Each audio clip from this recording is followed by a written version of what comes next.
दोस्तों, आज हम आपको महात्मा बुद्ध की अमृत वाणी बताने जा रहे हैं, तो आइए सुनते हैं। राजमहल के ऐशो आराम व सुख वैभव से पले बड़े राजकुमार सिद्धार्थ एक दिन अपने सारथी के साथ रथ पर सवार होकर नगर भ्रमण को निकले।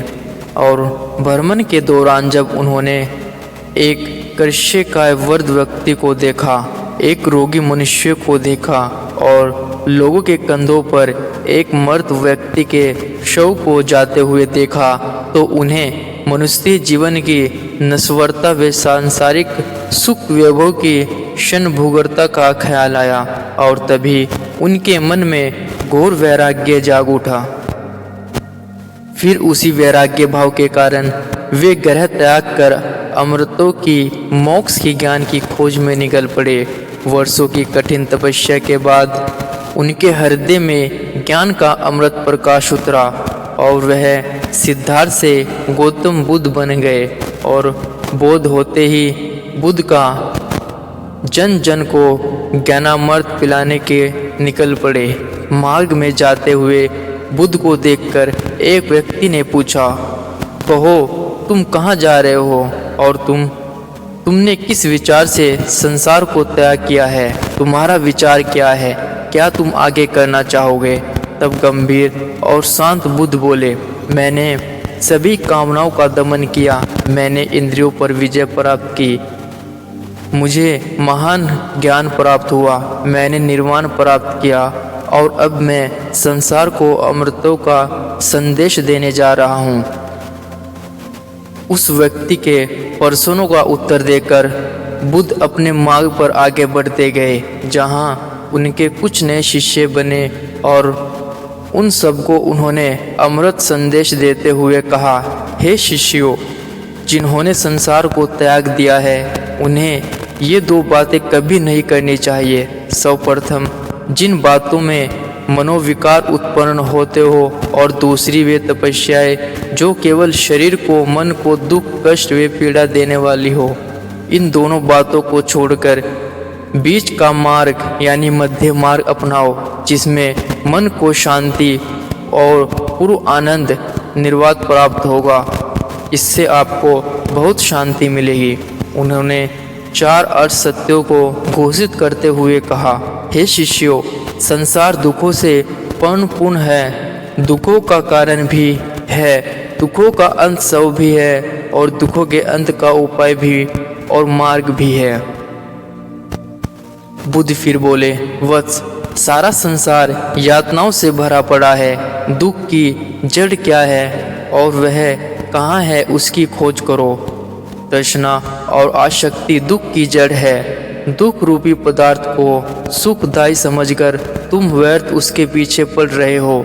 सभी लोग अनित्य को नित्य, सत्य को सत्य और अनात्य को आत्मा मान काल्पनिक सुख का उपभोग करने की कोशिश कर रहे हैं। आसक्ति से मनुष्य अहंकारीय हो जाता है, वह बिल्कुल विवेकहीन बन जाता है, जिसके फलस्वरूप वह बुरे कर्मों में लिपट होकर दुख की दलदल में ही फंस जाता है, जिससे बाहर निकल पाना उसके लिए संभव नहीं हो पाता। इसलिए सभी प्रकार के दुखों से मुक्त होने वे आनंद प्राप्ति, निर्वाण प्राप्ति के लिए सत्य दृष्टि, सत्य संकल्प, सत्य भाषण, सत्य कर्म, सत्य आजीविकता, सत्य पर्यटन, सत्य स्मृति और सत्य समाधि, इन सब का उपयोग करना चाहिए, जिससे अपने जीवन में सदैव पालन करना चाहिए, तभी आप आगे बढ़ पाओगे।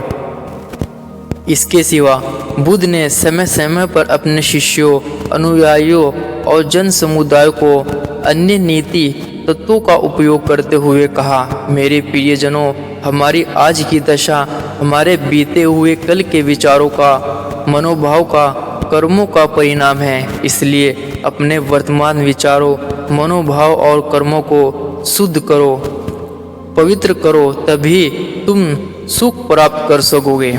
जिस तरह रथ खींचने वाले बैल के पीछे रथ का पहिया दौड़ा जाता है, उसी तरह जो मनुष्य अपने मन में प्रबुद्धि धारणा का आचरण करता है, उसके पीछे पीछे दुख दौड़ता चला आता है।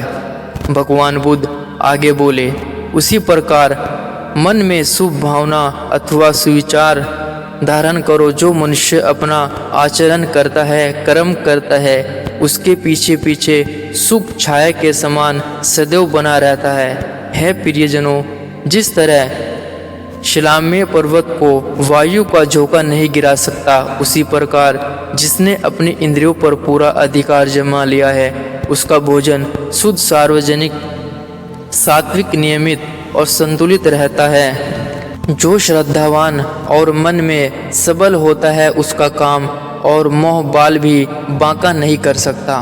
फिर अपने शिष्यों को सावधान करते हुए उन्होंने कहा, वत्स, पाप का कामादि विकारों का शमन किया बिना जो पवित्र वस्त्रों को धारण करने की इच्छा करता है, जो साधना में नियमितता और सत्य की ओर जरा भी ध्यान देता है, वही पित्त वस्त्रों को धारण करने के लिए सर्वथा अयोग्य है। परंतु जिसने अंतकरण की मलिनता को दूर कर लिया है, जिसने सारे सद्गुणों का विकास पूर्ण रीति से हो चुका है, जो साधना में, आहार में, व्यवहार में नियमितता और सत्य की ओर ध्यान देता है, वह पित्त वस्त्रों को धारण करने के लिए सर्वथा योग्य है। जिस प्रकार अच्छी तरह न छाए गए घर में वर्षा की बूंदों का प्रवेश हो जाता है, उसी प्रकार कुविचारी और मलिन में मन में विकारों का प्रवेश हो जाता है। पर जैसी अच्छी तरह से छाए गए मकान में वर्षा की बूंदें प्रवेश नहीं कर सकती, वैसे ही पवित्र और पूर्ण विचारशील मन में विकार और वासनाओं और आसक्तियों आदि का प्रवेश नहीं हो पाता। इसलिए निरंतर तप साधना में तप कर मन को पावन और निर्मल बनाए रखो।